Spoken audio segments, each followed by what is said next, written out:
तमिलनाडु में थलापति विजय के पास अब 118 विधायकों का लिस्ट आ गया है। बीजेपी का मंसूबा नाकाम हो गया और इस बार फिर से ये खेल किया है स्टालिन ने। सोचिए, स्टालिन कहा जा रहा है कि थलापति विजय के बहुमत साबित करने में कहीं ना कहीं स्टालिन का हाथ है। दरअसल बीजेपी चाहती थी कि वो AIADMK जो जयललिता की पार्टी है, जिसके साथ बीजेपी ने गठबंधन करके चुनाव लड़ा था, वो सत्ता में आ जाए। उनकी कोशिश थी कि थलापति विजय जो हैं वो कांग्रेस के साथ न मिलकर AIADMK के साथ मिलकर सरकार बनाए ताकि बीजेपी का कंट्रोल हो। बीजेपी का वहां एक विधायक है, लेकिन थलापति विजय ने सब पर पानी फेर दिया। उन्होंने चुनाव जीतते ही कहा कि मैं कांग्रेस से गठबंधन करूंगा। उस समय कांग्रेस ने बाकायदा समय नहीं गंवाया और अपने 5 विधायकों का समर्थन दे दिया। बाद में दिल्ली वाले मनु मीडिया ने चलाया कि देखिए पीठ में छुरा मार दिया, जबकि अब स्टालिन ने खुद कहा है कि वो विपक्ष में बैठेंगे। थलापति विजय को समर्थन मिला, उनको मुख्यमंत्री बनना चाहिए और राहुल गांधी ने जो फैसला किया है वो ठीक है। इसका मतलब है कि थलापति विजय से कोई प्रॉब्लम नहीं। आपको बता दे, थलापति विजय ईसाई हैं, उनका बैकग्राउंड जो है वो SC कम्युनिटी से है और वो उन्होंने फिल्म इंडस्ट्री में बड़ा नाम कमाया है। पेरियार और बाबा साहब अम्बेडकर इन दोनों के वो मुरीद हैं। अपने भाषणों में कहते रहे हैं कि छात्रों को इनको ज्यादा पढ़ना चाहिए। आपको बता दें कि थलापति के जो पिता हैं उन्होंने बचपन से ही उनकी कैटेगरी नहीं लिखवाई, क्योंकि कहीं ना कहीं उन्होंने दर्द झेला होगा। बहुत सारे schedule tribe, schedule caste, OBC के लोग बुद्धिस्ट और ईसाई तेजी से बन रहे हैं, क्योंकि वर्ण कुव्यवस्था में वो शूद्र और अछूत थे। तो खैर, थलापति विजय जो हैं वो अब मुख्यमंत्री बनने जा रहे हैं, ये साफ हो गया है। लेफ्ट पार्टियों ने भी समर्थन कर दिया और कहा जा रहा है कि इसके पीछे जो हैं, जो सबसे बड़ा हाथ है वो स्टालिन का है और राहुल गांधी का है। तो तमिलनाडु में बीजेपी जो है वो सत्ता में घुसते घुसते रह गई है, ये बात साफ है। दक्षिण भारत में बीजेपी के लिए अब कोई स्कोप नहीं है। एकमात्र आंध्र प्रदेश में चंद्रबाबू नायडू के साथ उनकी सरकार है। कर्नाटक उनके हाथ से निकल गया है। केरल में जो है वो कांग्रेस जीत गई है। तेलंगाना में कांग्रेस की सरकार है। तो कांग्रेस की अपनी दक्षिण भारत में 3 सरकार है, तेलंगाना, कर्नाटक और केरल, और उसके बाद तमिलनाडु में भी अब उसकी भागीदारी की सरकार बन गई है। तो फाइनली थलापति विजय जो है वो मुख्यमंत्री बनने जा रहे हैं और बीजेपी वहां सत्ता में नहीं जा पाई। लोग तंज कर रहे थे कि क्या हुआ, एक ही तो विधायक है बीजेपी का, उसको पहले मौका दीजिए और उसके बाद 5 साल का मौका दीजिए, वो बहुमत साबित कर लेंगे। लोगों ने यहां तक याद दिलाया कि इस देश में 13 महीने और 3 दिन अल्पमत की सरकार अटल बिहारी वाजपेयी ने चलाई है। प्रधानमंत्री बने अल्पमत में। लोगों ने यहां तक याद दिलाया कि कई बार बीजेपी के गवर्नरों ने सरकार बनवाई जबकि वो बहुमत साबित नहीं कर पाए, चाहे येदियुरप्पा हो, चाहे देवेंद्र फडणवीस हो, चाहे बिहार में एक बार नीतीश कुमार भी सत्ता में नहीं आ पाए थे। लेकिन सोचिए, यहां थलापति विजय के पास 112 विधायकों का आंकड़ा था, उसके बाद भी उनको न्योता नहीं दिया जा रहा था। ये आज की सबसे बड़ी खबर है। दूसरी सबसे बड़ी खबर है बंगाल। शुभेंदु अधिकारी के बारे में अटकलबाजी है कि वो मुख्यमंत्री हो सकते हैं। सोचिए, तो अभी कांग्रेस रही या लेफ्ट पार्टियां रही या फिर ममता बनर्जी रही या बीजेपी, वहां जनरल के अलावा कोई मुख्यमंत्री नहीं हो रहा है। वही लोग लगातार लेख लिख रहे हैं कि सोचिए, पहले वहां के जनरल कैटेगरी के लोग कांग्रेसी थे, फिर वो वाम हुए, जब वो सत्ता में आए, वाम से वो फिर ममता बनर्जी के साथ गए और ममता बनर्जी से वाम से वो फिर राम हुए।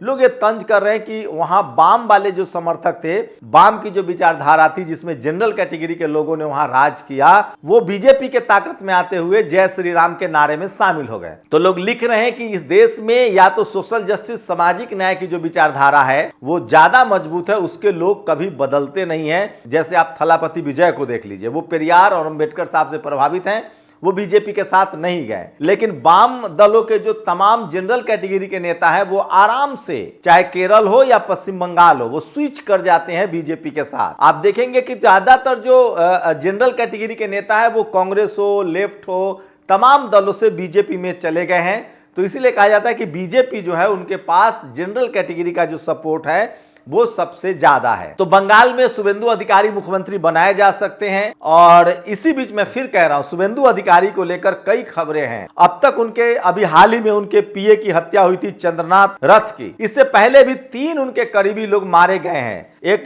प्रदीप झा थे, उनकी भी मौत हुई थी। सुब्रता चक्रवर्ती उनके गार्ड थे, उनकी भी मौत हुई थी। पुलक लाहिरी उनके कभी ड्राइवर थे। और चंद्रनाथ रथ, इनकी भी हत्या हुई है। अजीत अंजुम ने पेपर की कटिंग, ये देखिए, इसको शेयर करते हुए लिखा है कि बकायदा इसकी जांच होनी चाहिए कि आखिर शुभेंदु अधिकारी के ही सहयोगियों की ज्यादातर हत्या क्यों हो जाती है। शुभेंदु अधिकारी का जो हलफनामा है उसके मुताबिक वो भी योगी और मोदी जी की तरह शादीशुदा नहीं है, अविवाहित है। उन्होंने अपने हलफनामा में दिया है, उनकी भी शादी नहीं हुई है।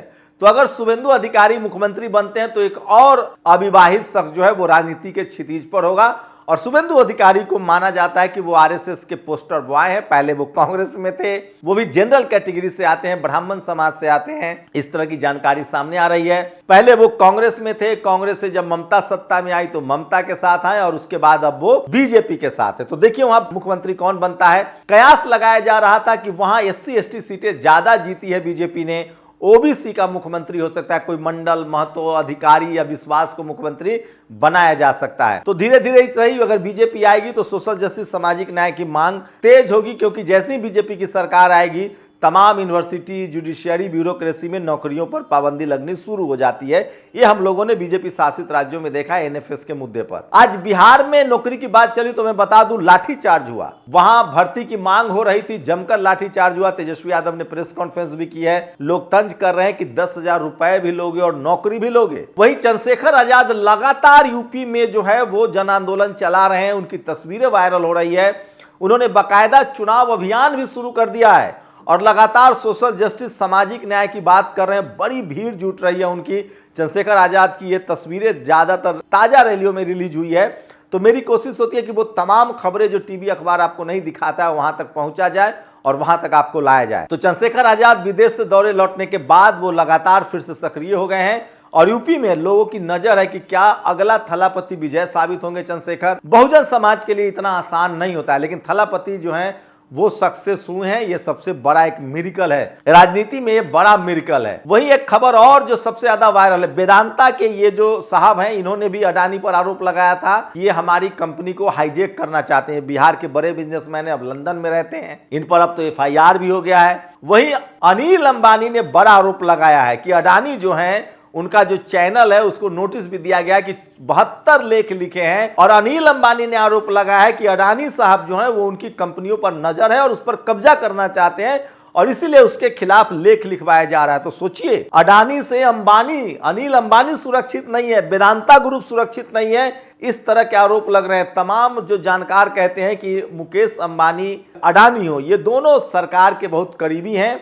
और अब तो मुकेश अंबानी के छोटे भाई अनिल अंबानी ने बकायदा कोर्ट गए हैं और उन्होंने कहा है कि ये जो अडानी ग्रुप है वो हमारी कंपनियों पर कब्जा चाहता है, हमारी कंपनियों को खरीदना चाहता है और इसीलिए हमारी कंपनी के खिलाफ लगातार मैनिपुलेटेड तरीके से मीडिया के जरिए खबरें फैलाई जा रही। तो सोचिए, जब अनिल अंबानी के खिलाफ खबरें प्लांट हो सकती है तो इस देश के दलित, पिछड़े, किसान, आदिवासी, अल्पसंख्यक नेताओं के खिलाफ क्या क्या नहीं होता होगा, ये सोचने वाली बात है। मैं इसलिए कह रहा हूं कि इस देश का जो टीवी अखबार है, जो मनु मीडिया है, जो जातिवादी मीडिया है, उसने इस देश के लोकतंत्र का बड़ा बेड़ा गर्क किया है। वो लगातार संवैधानिक मूल्यों पर खबरें नहीं चलाती है। वही सुप्रीम कोर्ट से एक बड़ी खबर आई है और सुप्रीम कोर्ट में लगातार चुनाव आयोग को लेकर सुनवाई हो रही है, चुनाव आयोग की चयन की प्रक्रिया को लेकर। आज तो सुप्रीम कोर्ट ने कहा कि जितनी तेजी से चुनाव आयोग की चयन प्रक्रिया पूरी कर ली जाती है, काश जजों की भर्ती की प्रक्रिया भी इसी अंदाज में पूरी कर ली जाती है। आपको बता दें कि तमाम हाई कोर्ट्स और सुप्रीम कोर्ट में जजों की कमी है और जजों की प्रक्रिया में बड़ा डिले होता है। आपको बता दें कि हाई कोर्ट, सुप्रीम कोर्ट में जजों की भर्ती कोलेजियम सिस्टम से होती है और उसमें कोई भी एग्जाम या परीक्षा नहीं होता है। सुप्रीम कोर्ट के 5 जजों का जो एक पैनल है वो हाई कोर्ट और सुप्रीम कोर्टों में जजों का चयन करता है। तो ये वो बड़ी खबरें हैं। थलापति विजय एक बार फिर से तमिलनाडु के मुख्यमंत्री बनने वाले हैं, क्योंकि कहा जा रहा है कि स्टालिन ने उनको बैकअप किया है और स्टालिन की कोशिश के बावजूद अब सारी चिट्ठियां उनको मिल गई है और संख्या जो है वो 118 से ऊपर हो गया है। गवर्नर साहब उनको कह रहे थे कि 118 की चिट्ठी लाइए तभी हम आपको सरकार बनाने का न्योता देंगे। कहा जा रहा है कि बीजेपी की कोशिश थी कि AIADMK के साथ मिलकर वहां सरकार बने और सरकार में वो शामिल हो। कोलकाता में शुभेंदु अधिकारी मुख्यमंत्री बनाए जा सकते हैं, ऐसा कहा जा रहा है। तो ये तमाम बड़ी खबरें हैं जो सोशल मीडिया पर वायरल है। बिहार में मिड डे मील में सांप पाए गए और वहां लगभग 200 बच्चे जो हैं वो बीमार पड़ गए। ये भी वो खबरें हैं जो आपको जानना चाहिए, समझना चाहिए। मेरी कोशिश होती है कि वो तमाम खबरें जिसमें भय, भूख, भ्रष्टाचार और आपके लिए जरूरी है वो आप तक पहुंचाई जाए, सत्ता से सवाल पूछा जाए, क्योंकि लोकतंत्र में चौथे खंबे की यही जिम्मेदारी है कि सरकार से सवाल पूछिए। आप लोग अपनी राय जरूर दीजिए और इस तरह की खबरों को शेयर जरूर कीजिए ताकि लोकतंत्र मजबूत हो, देश मजबूत हो, डेमोक्रेसी मजबूत हो और आपके हक अधिकार सुरक्षित रहें। शुक्रिया। नेशनल दस्तक की आपसे गुजारिश है कि अगर इसको बचाना चाहते हैं तो नेशनल दस्तक को सब्सक्राइब करने के लिए रेड कलर के सब्सक्राइब बटन को दबाएं, फिर बेल आइकन की घंटी दबाएं। नेशनल दस्तक को बचाने के लिए बहुत जरूरी है कि हर खबर को शेयर करें, लाइक करें, कमेंट जरूर करें।